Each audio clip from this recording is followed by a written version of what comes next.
everyone, and welcome to Did She Just Say Chakra? We are so excited that you are here with us today. We are going to focus on the topic of living intentionally. So living an intentional life. And that is something that is hard for a lot of us to do when we're in a busy, fast-paced world. Yeah.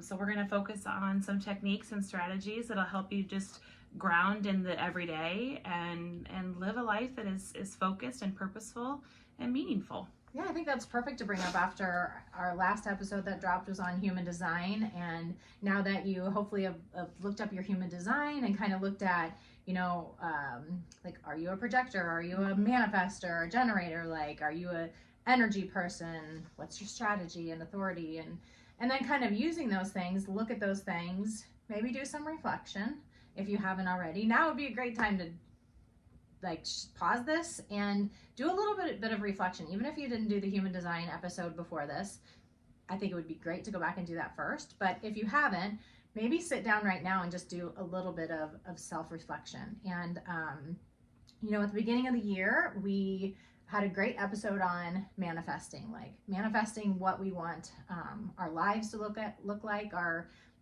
the next 3 months, the next 6 months, the next year. And we talked about living intentionally. And so I think this is just a check-in to see, are you living intentionally? And then how do we check in to see if you are? And if you're not, what are some things that we can do?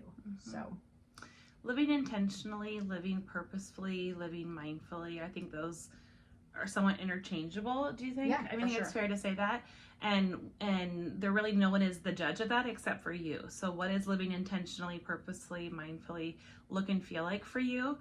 The tools and strategies that we are going to give are just that, tools and strategies. Yeah.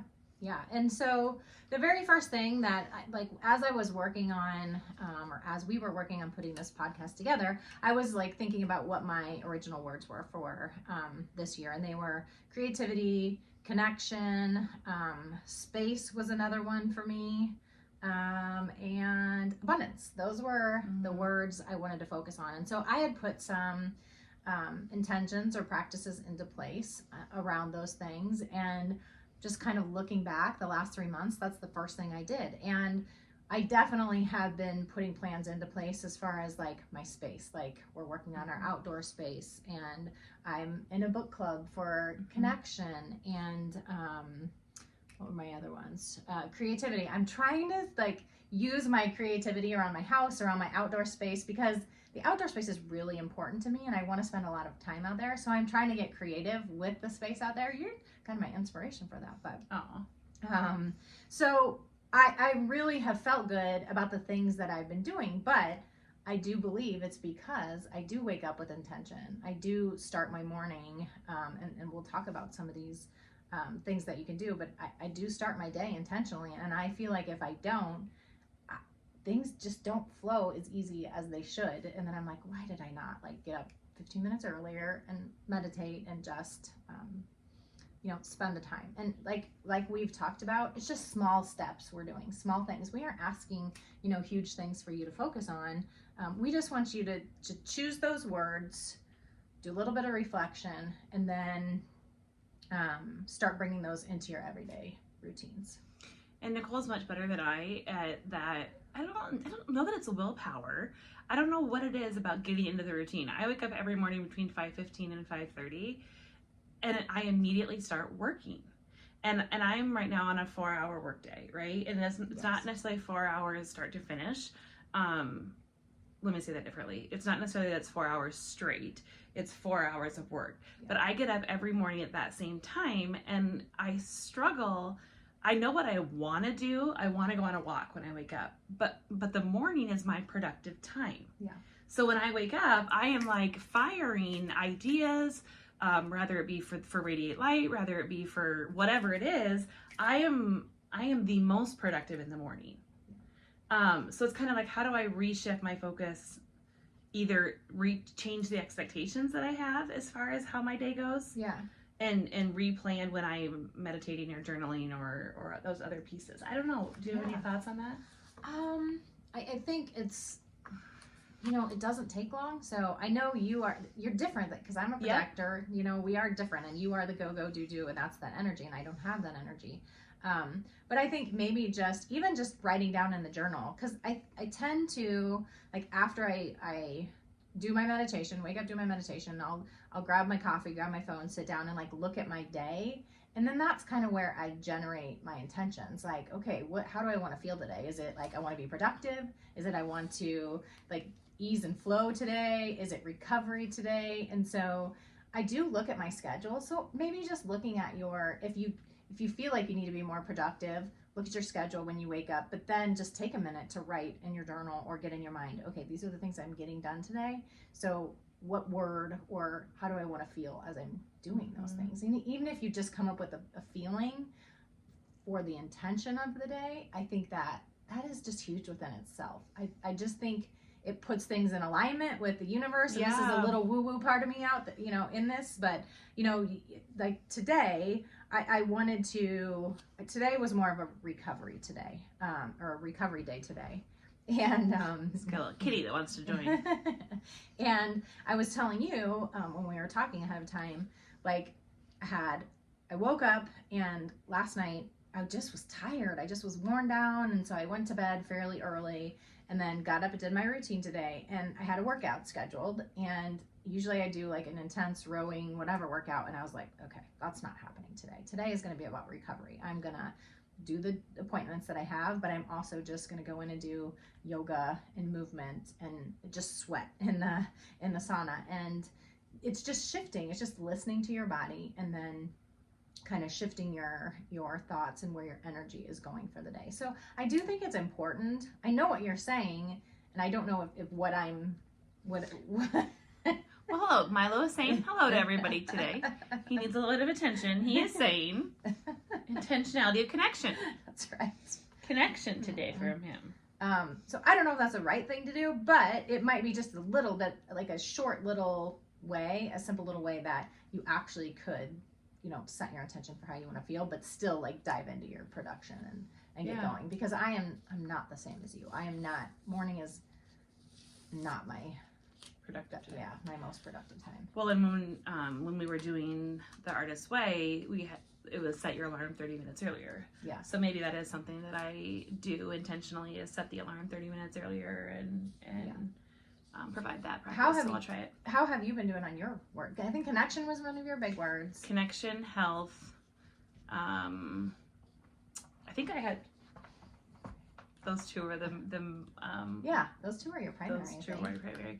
I would say connection has been really good, especially growing the business. I have done a lot of connection, which has been amazing and fulfilling. Health, I would say reducing sugars has been the biggest thing that I've been, refined sugars, let me put it that way, has been the biggest thing that I've been focused on. And that's been really good. Increasing water is the second thing that I've been trying to work on. Yeah. And now movement is where I am now, is adding movement in. So. And with it being nicer outside, even just going on a walk outside and connecting with nature, grounding, all of those simple things. So when we're talking about living intentionally, we are talking about, your authentic self, what's important to you, not everybody that's around you, not you people pleasing for people, like sitting down and figuring out, like, how do I want to feel? What are things that I want to focus on? And then, how can you be of service? Or maybe the four, what were the things that human design, what were those? Like, what is my purpose? Do you remember those? Oh, there were 4 questions that I talked about that human design answered. Like, what do we come into this world for? Where does our energy flow? Oh, there were 4 of them. Those might be good words too. Yeah, I don't remember that at all. No. Those might be good questions to ask. Or even in the morning, like, what do I need to know? Who do I need to know it from? Or who do I need to connect with today? How can I live out my purpose today? There's just simple things. How do I want to feel today? Just wake up and ask yourself those questions and connect in with the body. Like, the body is what Molly talked about when she was on, and it's always like body first. So connecting with our body, listening to our body. How do I want to feel? Am I waking up and giving myself something nourishing from my body, not just dumping a cup or 3 cups of coffee in my body and expecting to feel good throughout the day. So living with intention can mean physically, emotionally, spiritually, and mentally, all of those things. So, and just looking at beyond, waking up and nourishing ourselves and asking us how, we want to feel physically in the body today and what we can do for that. And throughout the day, one of the things you can do is just check in with, like you were saying, movement. Like what can we, it can be as simple as stretching at your desk. It can be as simple as getting outside and going on a walk and getting some vitamin D. It can be going and having an intense workout because you need to release a bunch of shit that's built up inside of you. And I feel like that's what I have been doing a lot of lately, but today I just didn't need that. And so physically checking in with yourself and living intentionally, those are some simple things that we can do. And at the end of the night, maybe doing some like minor stretching, like when animals, before they get up, but before they move, they stretch and or they shake off. Yes. So just simple things that we can do throughout the day that don't take long, physically, to live in alignment and be intentional. When you're eating your food, slow down. Don't be walking around or driving in your car because your body isn't going to absorb the stuff that you're eating. Everything's going to be tight and stressed, and it's not going to have a positive impact on you, or as positive as if you were sitting down and relaxed. Even just taking a couple breaths before you're taking your food to relax everything in your body, and then chewing your food slowly. Seems like a silly thing, but actually, my friend Olive, yes, she shared with me that culturally speaking, it is better to sit on the floor when you eat. Really? Because of the positioning that your body is in when it's sitting. That's actually why we sit at a table. But sitting on the floor is actually for your digestive system. It's better naturally to sit That's that interesting, way. because I always want to be on the floor. Like if we're in a room, like a book club or whatever, I'm always wanting to be on the floor. Yep. I'm always eating at book club. Digestive system. Yep. Another way to think about intentional living is emotional well-being, and this is something that I will preach about. But really checking in with your feelings and naming your feelings. You don't have to tell those around you how you feel, but I do think it is helpful to those around you if you are crystal clear with your emotions, because if you're harboring angst or frustration or something and those around you can be aware of that, it does help to be clear. And then feel your feels. So if you're frustrated or sad, those tears are therapeutic, and you should be feeling that and releasing those tears. They say that if you don't cry it out, you're going to anger it out later. Yeah, and somatic movement, we talked about that so many times, whether you do it on your own or go to somebody, like I think Olive is working with somatic movement as well. Go to someone and help them to release that or move that out of the body, those emotions. Emotions are energy in motion, so really think about that. Yes. When you're feeling your feels. Also, it's important to teach kids young. Feel your feels. Have your emotions. Give them names. Name it for them, with them, and tell them it's okay to have big feelings, but what do we do with it, right? Like, it's okay to be super happy and excited, but it might not be appropriate to scream and yell when we're super excited, right? It might not be the right time and place. It's okay to be angry that you don't get to go to the park at 10 o'clock at night or whatever. Provide some replacement behaviors or replacement feelings for being in the moment. The other thing is journaling. We talk about journaling a lot, but that is a great place to talk about your emotions and talk about your feelings. Putting them on paper. And then conscious communication, pausing. That's something that I always have to work on. And pausing is not just, a quick breath, but really pausing and giving opportunity for time and space.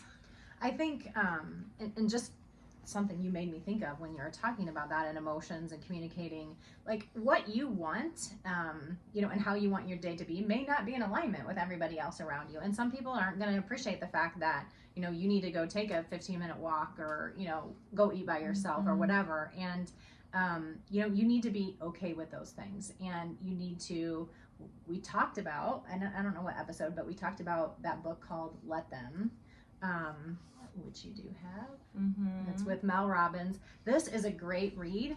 If you're someone that is very much a people pleaser, I would say that book is perfect. It just talks about, if you're truly living in alignment, things are going to happen like that, where people don't agree with you, or, and they're going to upset you and tell you how they feel. And let them is just that theory that that's fine. Let them. That's their story, not your story. And if you're living in alignment, that's the best thing you can do for yourself, right? It's like let them to let you, right? So you have to let yourself. You're giving yourself permission to let them be themselves, right? And then you have things that you get to work on yourself. Speak your truth, but speak it with love. I think that's important. Yeah. And listen with openness. So listen to hear, not listen to respond. Yes, that is something I get reminded of. Mike says that to me. Are you listening to me? Are you hearing me? Yeah, like listen to hear. Sometimes that's really something I've got to get better at. And if it's just a situation where this person is just really kind of a crazy maker, or whatever that definition was in the in our book, The Artist's Way, maybe it's a relationship that you need to kind of distance yourself from, and that's part of, letting go, let them, but also letting go of, sometimes you just need to step back from a relationship or a place or, a person, and give them space and give you space. And sometimes that doesn't feel great, but it's a necessary part of living with intention. Tiny shifts in relationships can really make a big difference. We don't want to make excuses for our behaviors, because that's not going to really do anything. But when we take ownership and we make changes, then that really does, helps. Yeah. Helps to make those shifts. What about intentional, like, mental hygiene practices? Do you want to talk about that one? Sure. Yeah.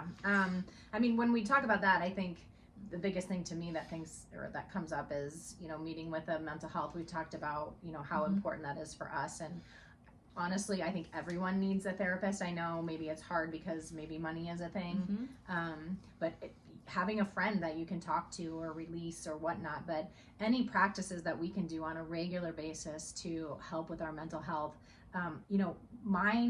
your mindset affects so many other things. It affects your physical, you can eat all the good food and do the routines and all of that, but like I say to my clients, if you're stressed out and sad or depressed or angry, or like, you're holding that in the body, and mental health affects the physical health. Yep. So it is really important.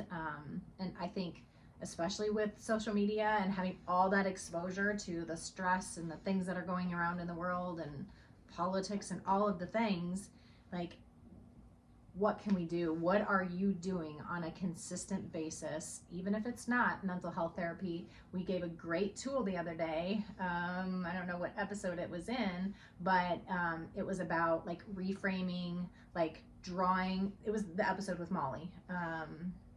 Visualization type stuff? Yeah, it was like visualize, like, and I'm like, you can go back to that episode, but just like feeling into your body, getting grounded, feeling into your body. How does it feel? Where are you holding anything in?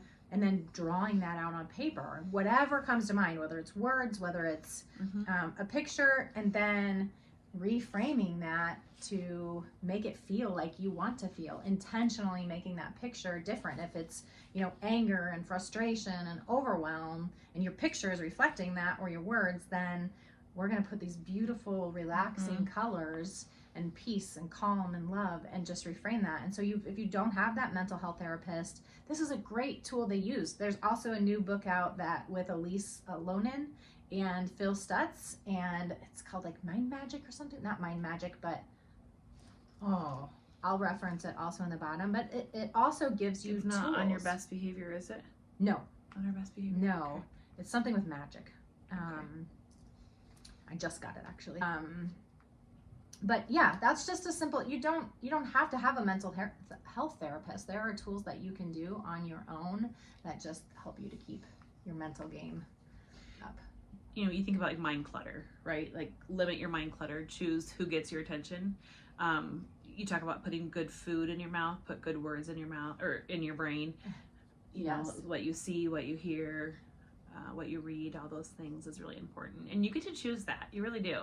I went through Facebook a while ago and I unfollowed a ton of things. Yes, that's a great idea. And then refollowed only positive affirmations and quotes. And that is such a good mental health shift. I think that is really decluttering all that. Like, go in, and people that you just don't enjoy reading their stuff, hide them or remove them. They're not going to know. And then really like start to follow and comment on the ones that are more aligned with you. And that's a great mental health boost, I think. And then when we talk about spirituality, I think that's the last one, is how can you focus on living intentionally spiritually? And that doesn't have to be an organized religion. I think that's important. Right. If you have that, great. You know, our family's Catholic, and there are some Sundays that I go to Mass at 9, and then I go to the Unity Center at 10:30.